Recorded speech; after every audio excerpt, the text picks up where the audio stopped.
On Sunday, April 12th, Sri Lankan President Rajapaksa announced a 2-day halt on all military assaults against the Liberation Tigers of Tamil Eelam. The announcement came as the country prepared to celebrate the Sinhala and Tamil New Year on the 13th and 14th of April.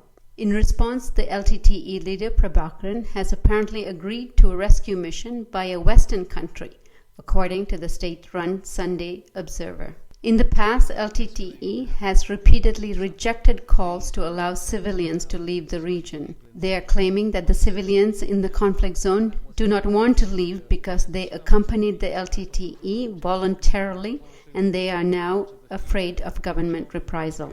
Yet, according to UN Under-Secretary John Holmes, there are continuing reports that the LTTE fighters are shooting at fleeing civilians, limiting fishing, and sabotaging boats that might be used to escape while forcing people to fight against their will. Human rights organizations have accused both sides of firing at civilians.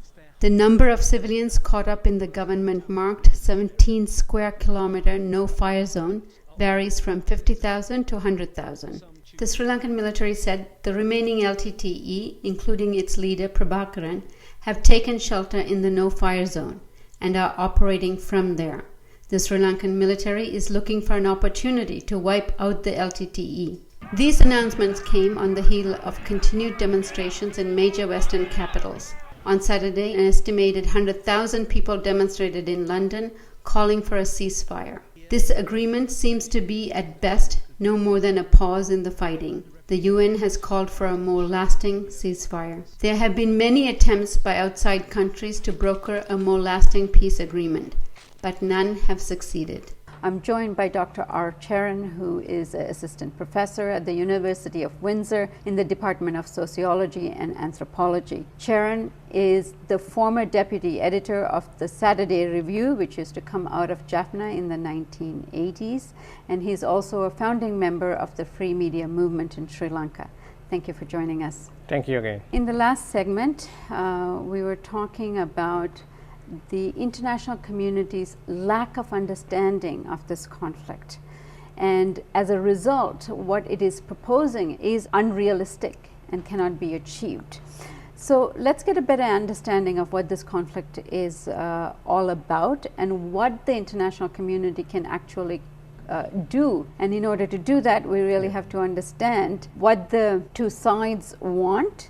The international community had two important opportunities to deal with the conflict. The first opportunity was the agreement, the ceasefire agreement between the Liberation Tigers of Tamil Eelam and the government of Sri Lanka. You know, it was an agreement for permanent ceasefire with an elaborate agreement supported by the international community. Tell us what the international community is for those who might not be following this issue. It was mediated by the government of Norway and supported by US, India, and then what they call Japan and all the other countries that were interested in seeing the conflict to an end.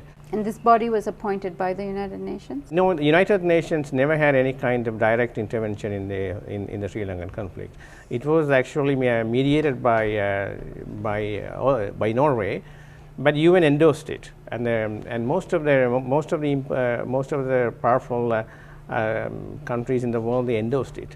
So the agreement treated both parties of the conflict as equals. There was parity, and the territory was demarcated as the territory controlled by the LTT and the territory controlled by the government. Both parties kept on violating the ceasefire agreement. So that was one of the problems. But the other issue is that the agreement provided lots of space to constructively engage with the Liberation Tigers of Tamil Eelam. So Norway and all the other countries, they went to their territory and they met with the leaders, and there was some kind of reciprocal arrangement. And for several years, the process gave way to some kind of an opening up of a very close totalitarian structure of the LTT. And then, international community had a wonderful opportunity to use the chance to partly educate the LTT and also partly get themselves educated on the nuances of the Sri Lankan conflict. So that kind of constructive engagement did not continue, mainly because at some point the United States decided to host a donor conference in the US, but it failed to invite the Liberation Tigers of Tamil Eelam that was part of the conflict. So and that was followed by the subsequent banning of the LTTE as a terrorist organization by the European Union, and then as well Canada. as the CIA. As well, yes. So what happened was, while there was a ceasefire agreement in place, and while there was negotiations were going on, and the so-called international community turns around and banned one party of the conflict as illegitimate. So that simply closed the avenues for constructive engagement with an organization like LTTE. I mean, we also need to understand the nature of the LTTE. It was and it's still a very militant organization. Their main focus is military tactics and attacks. So politics perhaps is not clearly an important option for them. Politics may play a second fiddle to the larger objective of military aims. So in order to bring them back to the so-called the process of political discourse, this kind of constructive engagement is necessary. The international community during that period, they could have achieved a lot more. And also, when the LTTE was demanded that separate state is impossible, so we cannot simply negotiate on that one. Come up with an alternative solution. So then LTTE came up with a solution called internal self-governing authority. That instead of they used the notion of self-determination in a very creative way of saying, let's demand internal autonomy, internal self-determination for the Tamil people in the northern east, as opposed to separation. And that would be somewhat like the Aboriginal people. Yes, in Canada. In Canada, yeah, perhaps that is the best comparison. And that was also drafted by an international group of constitutional experts, mostly from diaspora and also from others. And they put forward that what they call ISGA, and the Sri Lankan government flatly rejected it, saying that is very maximalist. And secondly, after the tsunami, there was a huge opportunity for both parties to work together at a time of great catastrophe. And then there was this, what they call PTOM, the post-tsunami operational mechanism, that was mooted, supported by the international community, where the government of Sri Lanka and the Tigers would take part in the reconstruction on an equal basis.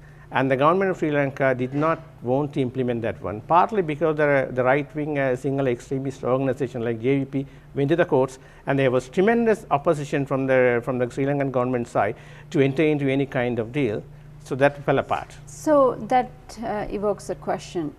Is there a role for the international community in this conflict? Can they actually put some teeth into some sort of a peace agreement? And even if they did, would that work? I think there are a couple of options they might want to consider. They should first come out of this myopic way of looking at things like LTTE is the issue. So the Tamil issue is a larger than issue. LTTE is only one tiny aspect of it. B, they should simply demand an immediate ceasefire, and then and expect both parties to come for talks. And C, they can facilitate the talks by arguing, okay, so this is not going to go ahead, but we do not have to talk about a separate state for the Tamils, but we would rather talk about what are the reasonable ways of addressing the issue. And four, I mean, this is a kind of a very realistic and it needs to be worked out. That UN, they could invite UN to have a referendum in the northern east to ask the Tamil people what sort of whether they would like to succeed or whether they are willing to accept any other form of self-determination.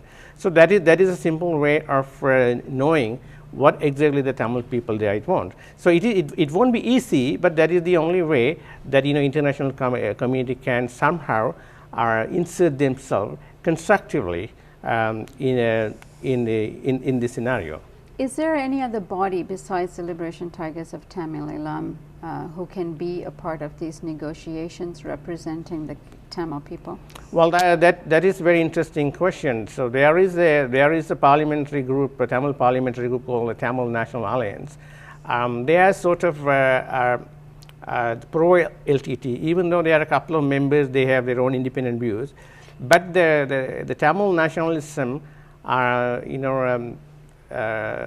has been articulated by the LTT is so powerful and so articulate. So they have been very successful in eliminating the other kinds of opposition in the past.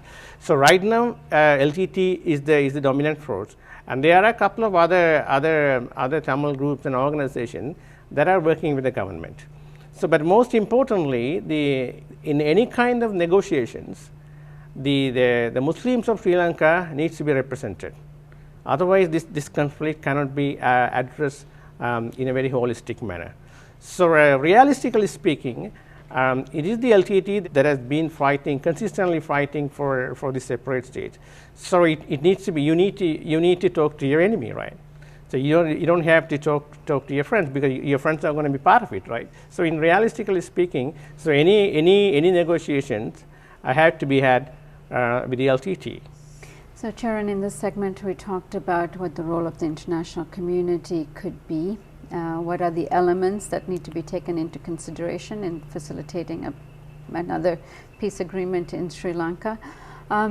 In the next segment, let's talk about what you have introduced here. Please join us again for the fourth part of our interview with Dr. R. Cheran.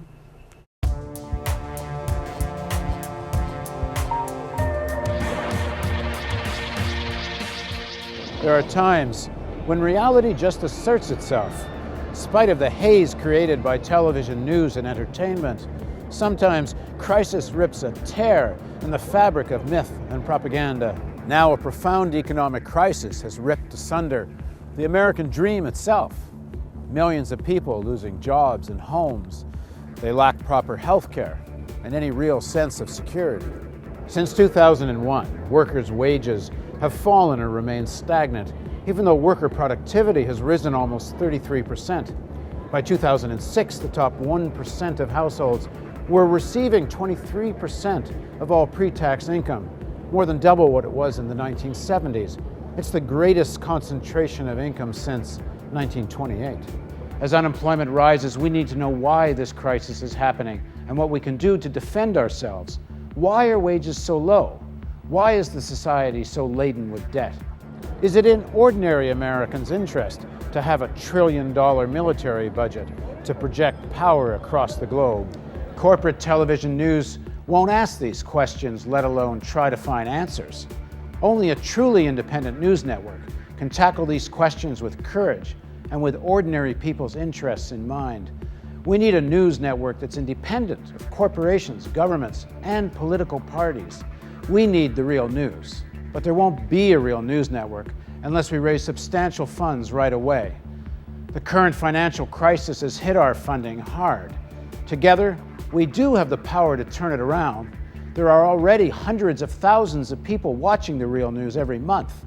If everyone pitches in, we can build an internet and cable television network that will change the face of media forever. You can organize house parties, talk to friends at school and at work, send email blasts and spread the word. Distribute this video to everyone you know. Pick up the phone and call a few friends and suggest they visit therealnews.com.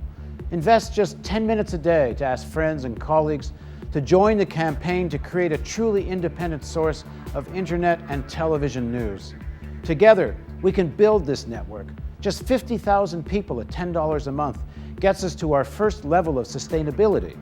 You can help us reach this goal, and when we do, we'll move to television in millions of homes across North America. Help us reach an audience in the millions. Please contribute generously. Spread the word. Let's make the Real News television network a reality.